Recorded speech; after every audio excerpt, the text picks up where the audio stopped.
Hi guys! Welcome back ulit sa ating channel. It's currently our 4th day here in Batanes and probably our last full day here in Basco. So currently guys is actually wala kaming activity for today kasi free day namin siya since most of the tourist spots here in Batanes is na-visit na namin siya for our first 3 days here. So right now is yung plan po natin is maglilibot-libot within the town of Basco. This will be a walking tour, no? So lakad-lakad lang as to work kung saan tayo dadalhin ng ating mga paa. Kasi we plan to explore the town of Basco. Ayan, so but before that guys, ay papakita ko sa inyo kung saan kami ngayon nakastay ng aming mga friends here sa Basco. Kami ngayon nakastay sa Alcantaras Guest House. Actually, itong Alcantaras Guest House is owned by Naidi Hills Tour Services, kung saan dito kami nag-book ng tour sa kanila. So makikita nyo ito guys sa Facebook, just search Naidi Hills Tours and Services. Napakamumura lang yung mga tour packages nila dito guys. Ito yung bubungad sa inyo guys na sa place ng guest house natin. Pagpasok mo is makikita mo na agad ito. Very small kubo guys. Dito kami kumakain, nagbe-breakfast sa kanilang Canando Vatan. So parang small restaurant siya guys. So ayan. May unlimited water, tsaka may coffee. And free coffee, tsaka lahat-lahat. Tapos, actually itong guest house is meron lang silang meron lang siyang 4 rooms. Ayan. So, each of the rooms dito is maximum. May isang room dito na kasya yung 6. And the rest are tagpa 5 packs na siya. Sulit naman siya guys, in fairness. Ang ganda ng accommodation nila dito. Yung bed is comfy. And surprisingly, ang sasarap ng mga food dito guys sa Batanes. Especially yung kanilang mga beef, yung kanilang gulay. Dito sa Batanes guys, napaka-abundant ng ng cattle farming. So mura yung mga baka dito. As cheap as mga nasa 260 to 300 pesos per kilo siya. Sa atin kasi maabot din ng maabot din ng 400, 500, sometimes nagiging 600 pa per kilo. Napakamura ng baka dito at most of our food na sinaserve nila sa aming entirety, sa aming first 3 days tour are puro mga mga baka. Yung may baka talaga sa menu. So masasarap yung food guys, in fairness. And then mura dito yung gulay din nila at saka pork. So right now sa Batanes guys is medyo may scarcity ng bigas kasi may bagyo, yung bagyong Ferde, na tapos yung isa daw na cargo vessel nila na naghahatid ng mga basic necessities dito sa Basco is medyo nagkaroon ng problema. So hindi nahatid yung mga basic necessities na dapat mahatid sa taon ng Basco. So right now may scarcity sila ng bigas. So yung kilo ng bigas guys umaabot ng 100 pesos per kilo. Ganun siya kamahal. Mahal din yung gas dito guys, Batanes. Maabot din siya ng mga 80 per liter. Just ganun. And then another thing is wala pa masyadong ng farming dito ng mga chicken. So yung nangyayari, yung mga chicken is ini-import nila from Manila. And then pag binebenta nila dito, ginagawa nilang food is mahal, So yun yung mahal dito sa town ng Basco. Yung isang buong lechon ng lechon manok is will cost you 700 pesos guys. Ganun kamahal yung chicken dito. So right now, yung ating maging itinerary is we will just be touring around the town of Basco. Maghahanap tayo ng store na nagbebenta ng mga tuyo. Kasi masarap yung tuyo dito sa Batanes guys. Sa mahal. Makakita tayo mamaya. Tapos lilibutin natin yung municipality yung munisipyo lang ng Basco. And probably mamayang hapon is pupunta tayo ng Vayang Rolling Hills again para i-witness yung ating spectacular sunset dito sa Basco. Guys, andito kami ngayon sa aming first stop which is the Ibatan Pension House. Pension Ivatan. Dito kami magla-lunch. Adjacent lang niya guys yung airport. Airport na yan siya. Very, it's 300 meters guys away from our accommodation. Nalalakad lang talaga siya. Yung aming accommodation guys is, lang siya, napakalapit lang din sa airport ng Batanes. Wow! Ang social ng place. Ang ganda ng place.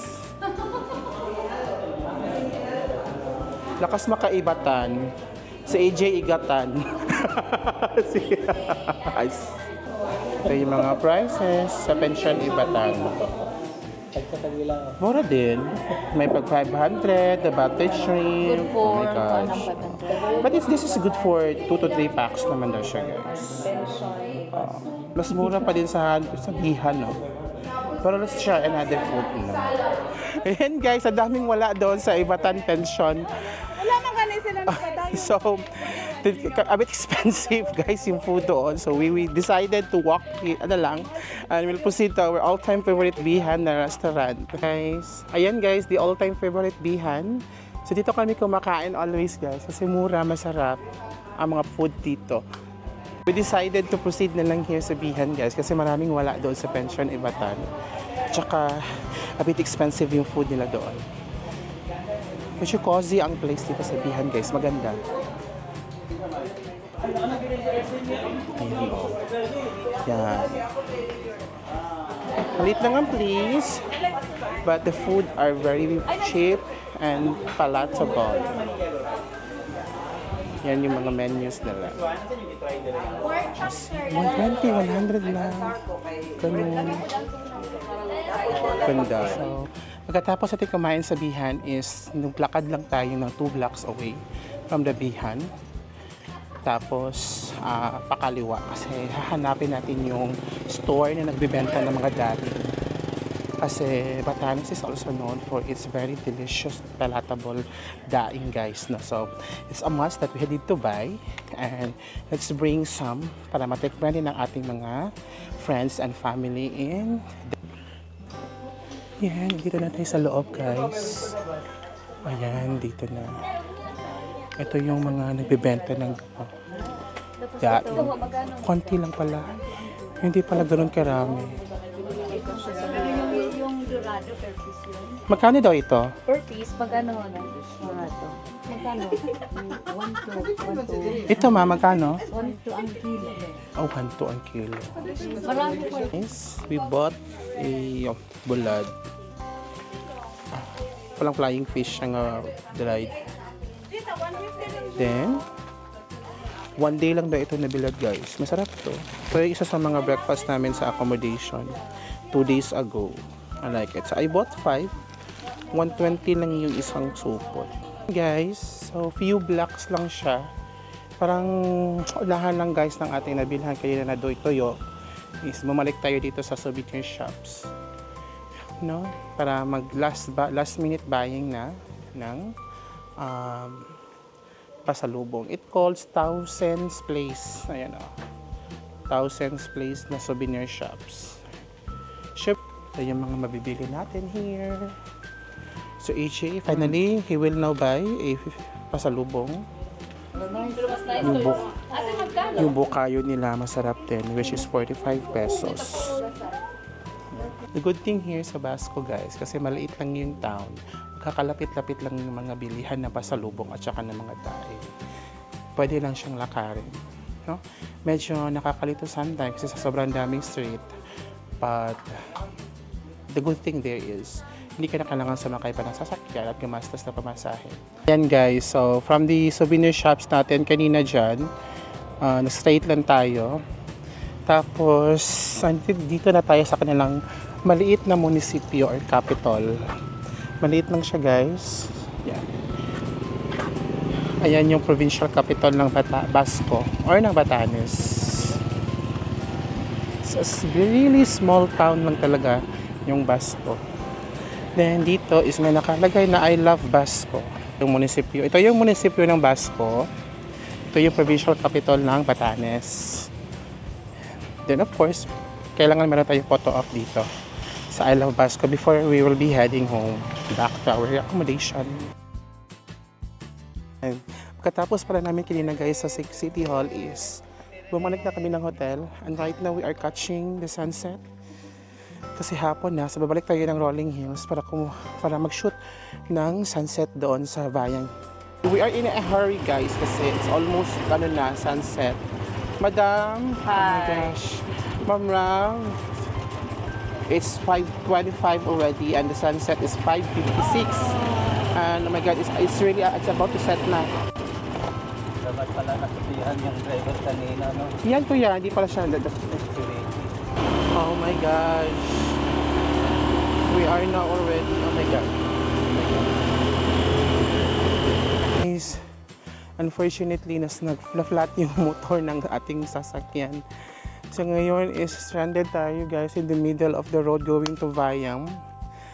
Yung sunset sa likod guys, malapit nang mag-set. Oh my gosh. Oh my gosh.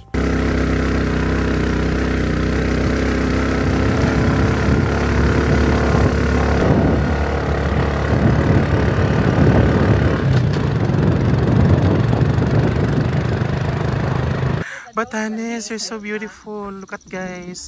It's already 6 p.m. and look at the sky. Oh my gosh. Look at that. Look at that. Oh my gosh. Oh my god guys.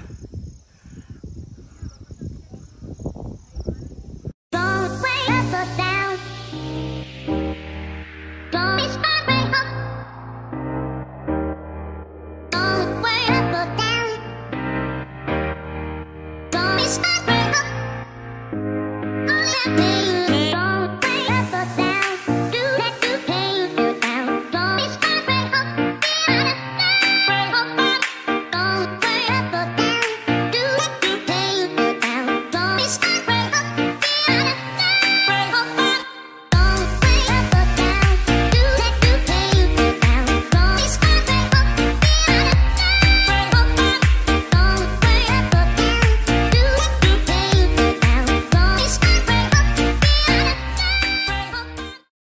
Dilidapit sa may dito may banda sa may munisipyo nila.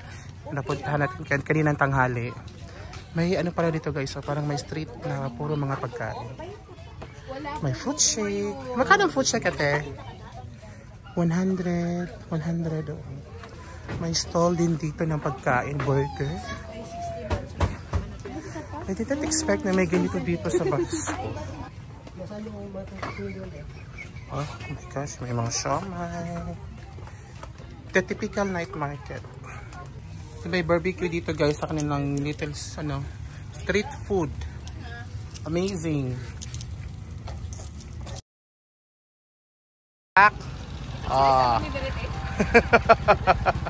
And rise and shine guys. It's our last day here in Batanes. And today also is our flight going back to Manila. So our 5-day stay here in Batanes has now come to an end.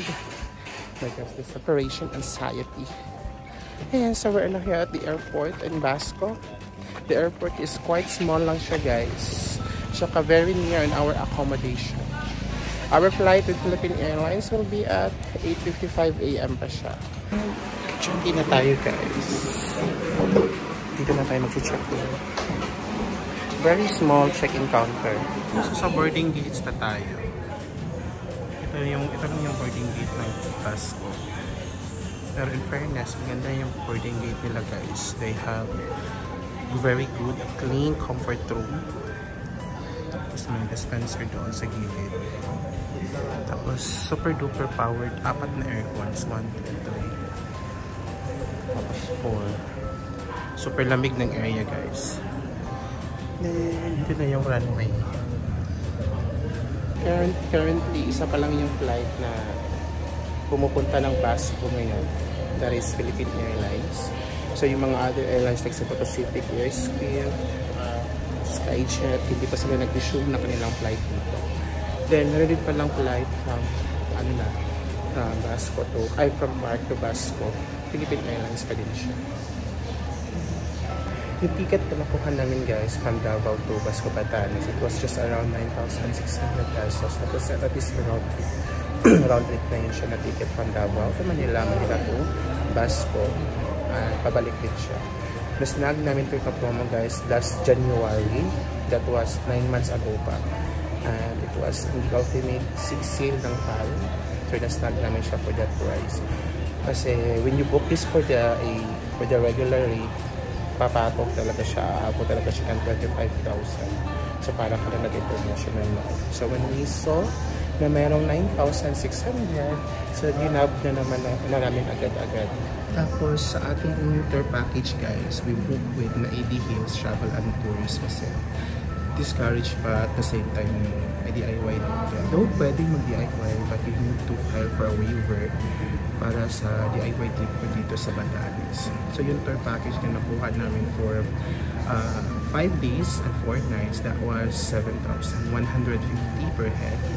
Kasama na doon yung lahat ng mga entrances, fees, transportation, sundo sa airport, accommodation, all of the breakfast, and some of the lunch. By 3 days yata kami na free lunch. It's really a good deal na po. Nasa 7,000 kasi wala ka na aatapahin pa. I-spend mo na lang dito is yung allowance mo for the lunch and all of the dinner. Kasi ito siya free sa tour package. So, if you want to book, gusto nyo maging hassle-free, you choose na AD Hills Travel and Tours. Mababait na ganun ng pamilya guys. So, yung expenses is 9,600 for the plane ticket. 7,000. It will only run for almost 17,000 pesos na expenses lang.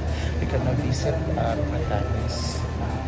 That's worth it naman guys. Worth it talaga yung mabubuk mo na ticket dito na 9,600 na. Sometimes pumapalo pa talaga siya, no? Competitive siya sa pricing ng international flight. Pero when I came here guys, it's doon ko napagtanto kung bakit gano'n siya kamahal. Kasi napaka-worth it talaga bisitahin yung Batanes. So Batanes is a dream come true for me as my ultimate bucket list. And my 36th province also. That's it for this video on our Batanes trip. So I hope that you have fun and I hope you learned something at nag-enjoy kayo sa ating video. So next na naman natin na video is magbibisita na naman tayo ng tatlo na naman ng mga provinces. As we continue, we move forward with our project 82. That's all. See you again in our next video. Bye!